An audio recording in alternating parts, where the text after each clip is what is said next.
আমি নেতানিয়াহুকে বলেছি, এখনই ইরানে হামলা চালানো উচিত হবে না। আমরা সমাধানের খুব কাছাকাছি। এটি যে কোনো মুহূর্তে পরিবর্তন হতে পারে। ইরানের পারমাণবিক ইস্যু প্রসঙ্গে ইসরায়েলের প্রধানমন্ত্রীকে এভাবেই সতর্ক করেছেন মার্কিন প্রেসিডেন্ট ডোনাল্ড ট্রাম্প। যদিও যুক্তরাষ্ট্রের গোয়েন্দা সংস্থাগুলোর বরাতে মার্কিন সংবাদ মাধ্যম নিউ ইয়র্ক টাইমস জানিয়েছে, তেহরানে হামলা চালানোর সব প্রস্তুতি সেরে ফেলেছে ইসরায়েল। তবে কি মার্কিন প্রশাসনের সাথে দূরত্ব সৃষ্টি হয়েছে নেতানিয়াহুর? হোয়াইট হাউসের দায়িত্ব নিয়েই প্রথম কোনো বিদেশি রাষ্ট্রপ্রধানের সাথে বৈঠকের অংশ হিসেবে ইসরায়েলের প্রধানমন্ত্রী বেনিয়ামিন নেতানিয়াহুকে বেছে নেন ট্রাম্প। ওভাল অফিসে আলোচনার প্রধান বিষয়বস্তু ছিল ইরান। মধ্যপ্রাচ্যের এই দেশটিকে ঘিরেই যত পরিকল্পনা হোয়াইট হাউসের।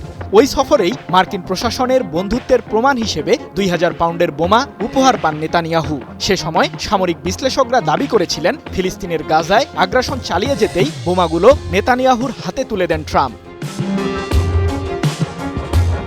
কিন্তু এত ইস্পাত কঠিন বন্ধুত্বের পরেও সেই ইরানকে ঘিরেই ইসরায়েলের সাথে টানাপোড়েন শুরু হয়েছে মার্কিন প্রেসিডেন্ট ডোনাল্ড ট্রাম্পের। ইরানের পারমাণবিক ইস্যুতে সমাধান বের করতে দেশটির সাথে 5 দফার পরোক্ষ আলোচনা শেষ করেছে যুক্তরাষ্ট্র। যদিও এখনও কোনো সুরাহা বের করতে পারেনি তারা।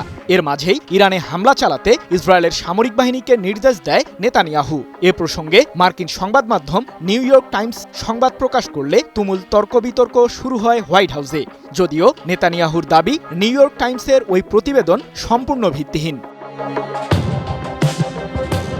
তবে মার্কিন সংবাদ মাধ্যমটি বলছে, বিষয়টির সাথে সরাসরি জড়িত ব্যক্তিদের সাথে আলোচনার ভিত্তিতেই প্রতিবেদনটি তৈরি করেছে নিউ ইয়র্ক টাইমস।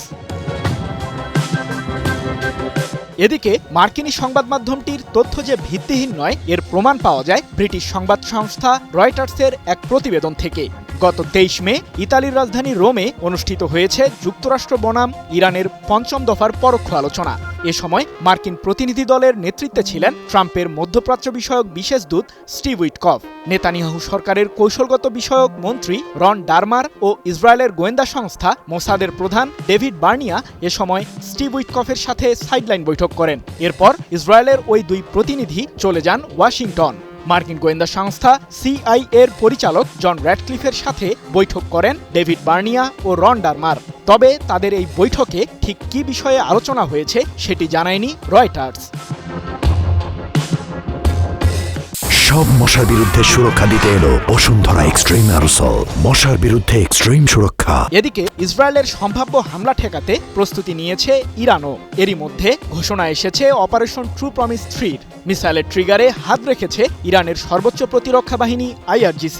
যে কোনো মুহূর্তেই ইসরায়েলের উদ্দেশ্যে ছুটে চলবে IRGCর ক্ষেপণাস্ত্রগুলো। সৃজন মাহমুদ, নিউজ 24।